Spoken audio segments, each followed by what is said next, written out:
Hi mga mare!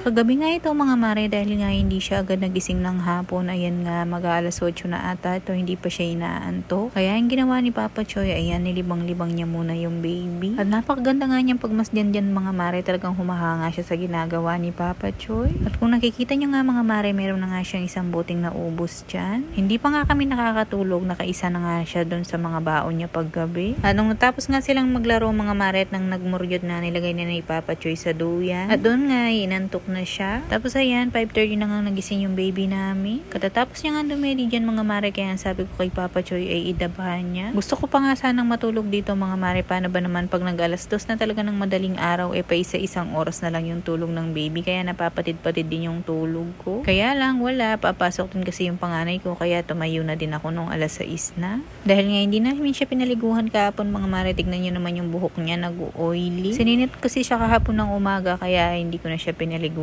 Pero mamaya, dahil hindi na siya sininat ng hanggang hapon, hanggang kanina, maliligo na nga siya. Ang lakas na nga ng pag-burp niya dyan mga mare, kaya yan may sumama pa yata ang gatas sa pagdighay niya. Nililibang-libang ko muna siya dito sa kama dahil ayoko pa nga tumayo, medyo madilim pa nga sa labas. Pero tumayo na nga si Papa Choy para nga pagkainin niya yung mga alaga niyang bibi. Pagkatapos niya nga dumapa dyan mga mare, iniga ko na muna siya dito, tapos ayan nagbilang na naman siya. At nung nainip na nga siya mga mare, lumabas na nga kami para nga makapagkapi sa labas. Pagkaalis nga ng kuya niya, ayan nga nilinisan ko na yung mga bote niya. At ayan nga, simot na nga rin yung lalagyan niyang gatas, kaya hinugasan ko na din. Abay, nagkasabay pa nga naubos yung gatas niya, pati itong tubig niya, yakamaso.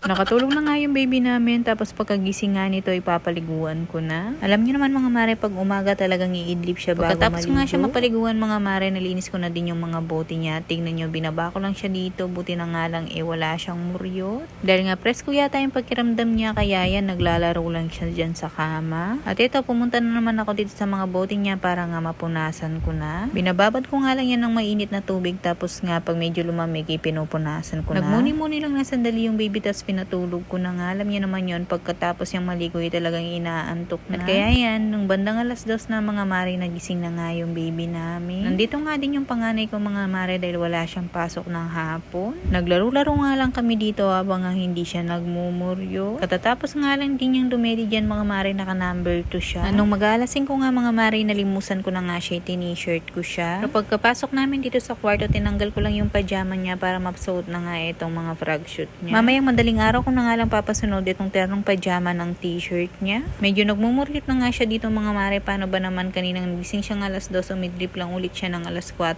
kaya lang 30 minutes lang. Kaya yan, magsi 6:30 ata to, alas 6 mga mare, nagmumuryot na siya. Hinayaan ko muna nga sana siyang maglaro, kaya lang ayaw na nga niya, nagmumuryot na talaga. Kaya yung ginawa ko, nilagay ko na nga sa duyan, tapos pinatulog na nga. O siya mga mare.